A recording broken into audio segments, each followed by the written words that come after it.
not going to produce a big cane. It's already small, and your new growth is going to be smaller there.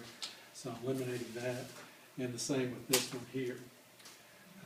Looks like this is a little close. I think I'll take that one out. And this one. Now I've kind of got my basic canes that I want to leave. Now I want to cut it to the outside eye. And once your plant has leaked out some, it's easy to see where your eye is.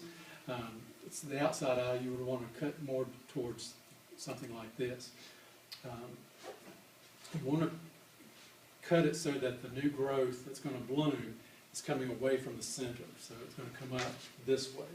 So I wouldn't want to cut this one. Well, that one's twig growth anyway, but let's see what.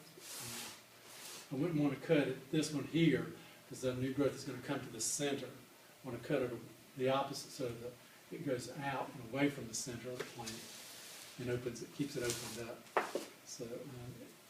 Can I ask a question? No, yes. The outside eyes are the new bud growth? Yes, it's a little swollen spot, and typically you'll have it's where the leaf is. You know, there'll be a 1/4 to a 1/2 inch in size there. See, that's before the leaflet occurred. There was the bud eye.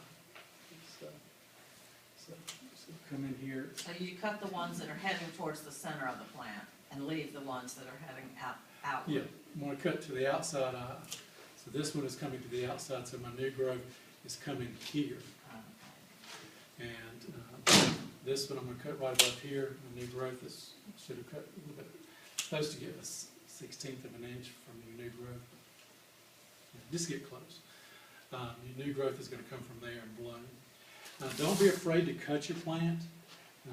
You might make a wrong cut this year, but as long as you don't cut below the bud union, your plant's going to come back and forgive you, and you can do it different next year.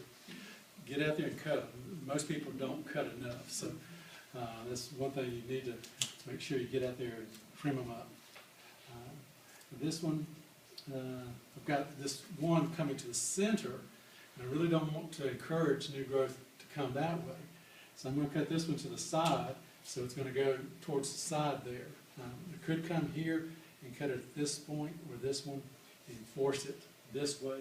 You know, there are ways of shaping your plant now so that you can direct it to grow the right way. I'm going to eliminate these little things here and then cut there. And I've thought too long. If you think that long, you're not making a good cut. So that's kind of one way of pruning it. You know, if you wanted a tall, no, see, I should have looked at the plant. Here's a real good example of canker on there. Yeah, and I got a good clean. I'll pass this around so you can see it. You want to make sure you cut this out and get it to where the pith is nice and clear in your stem, so you can see. You want to pass it around. I have a stem coming from, it looks like the top of the bud union. Mm-hmm. Is that As long as it's from the top of the bud union, okay. From the bud union, even from kind of the side or underneath it is okay. Where it's a problem if you follow that down and it's coming from the shank, where you got the bud union where all the canes are, then you got the shank where it was grafted, and then you've got the roots down here. If it's coming from here, that's the root stock, or if it's coming out in the grass, I mean not in the grass, but in the side of the bed, that's the root stock, and you want to cut those, dig down in there, and cut it down as deep as you can. Now, if you want your plants to be shorter, if they were so real tall last year for you, you can go in and cut down lower. You can come down and cut them a little bit shorter and force more canes, more energy back into the center of the plant so that you get some stronger, more canes down there. The downside of cutting it lower, it's going to take your plant longer to produce, especially on a hybrid tea, to produce long enough stems to cut. So if you're looking at having long stems to cut, you might want to prune them at 30 inches, but if that's not as much of a problem for you, you want to keep them contained more, prune them a little bit lower, will force that growth back into the center of the plant. So there, you can see kind of, there's an empty ice cream cone. If this was higher on the stem, I would have cut this joint off, just for aesthetics. I don't like that blob there, but, you know, that's just me personally. The stem that you cut the canker off of, Yes, you've ma'am. left a little branch, the big thick stem, you've left that little branch. Mhm. Do you want to force growth into that little nub, or would you want to even Into come this down one? more? I'm sorry, the thick one, the one you cut, the last cut you made, This yes, one here? that, These really should, that should come off, Yeah. that's what I was wondering, yeah. Okay. this, I like, you know, in February, when you pretty don't have some of that, so it's, these spread it out.